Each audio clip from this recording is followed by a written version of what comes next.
ഇനി ഗർഭിണിയെ സംബന്ധിച്ചിടത്തോളം തൈറോയിഡിന്റെ പ്രശ്നം എന്ന് പറയുന്നത് പ്രസവം കഴിഞ്ഞാലും തൈറോയിഡിന്റെ മരുന്ന് കണ്ടിന്യൂ ചെയ്യാൻ വേണ്ടി പറയാറുണ്ട് തൈറോയിഡ് ഉള്ള ആളുകൾക്ക്.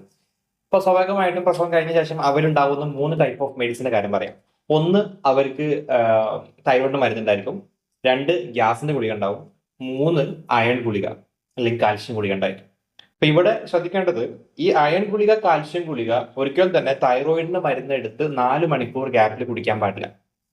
2, തൈറോയിഡിന്റെ മരുന്നെടുത്ത് ഒരു മണിക്കൂറോ 1.5 മണിക്കൂറോ ശേഷം മാത്രമേ ഈ ഗ്യാസിന്റെ ഗുളിക കുടിക്കാൻ പാടുള്ളൂ.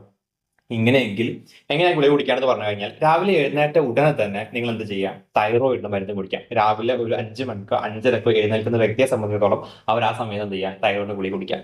ദെൻ ഒരു 1.5 മണിക്കൂർ കഴിഞ്ഞിട്ട് 5:30ക്ക് കുടിച്ചിട്ടുണ്ടെങ്കിൽ ഒരു 7 മണി സമയത്ത് എന്ത് ചെയ്യാം, ഗ്യാസിന്റെ ഗുളിക കുടിക്കാം. ദെൻ അതിനുശേഷം ഒരു 7:30 സമയത്ത് അവർ ബ്രേക്ക്ഫാസ്റ്റ് കഴിക്കാം.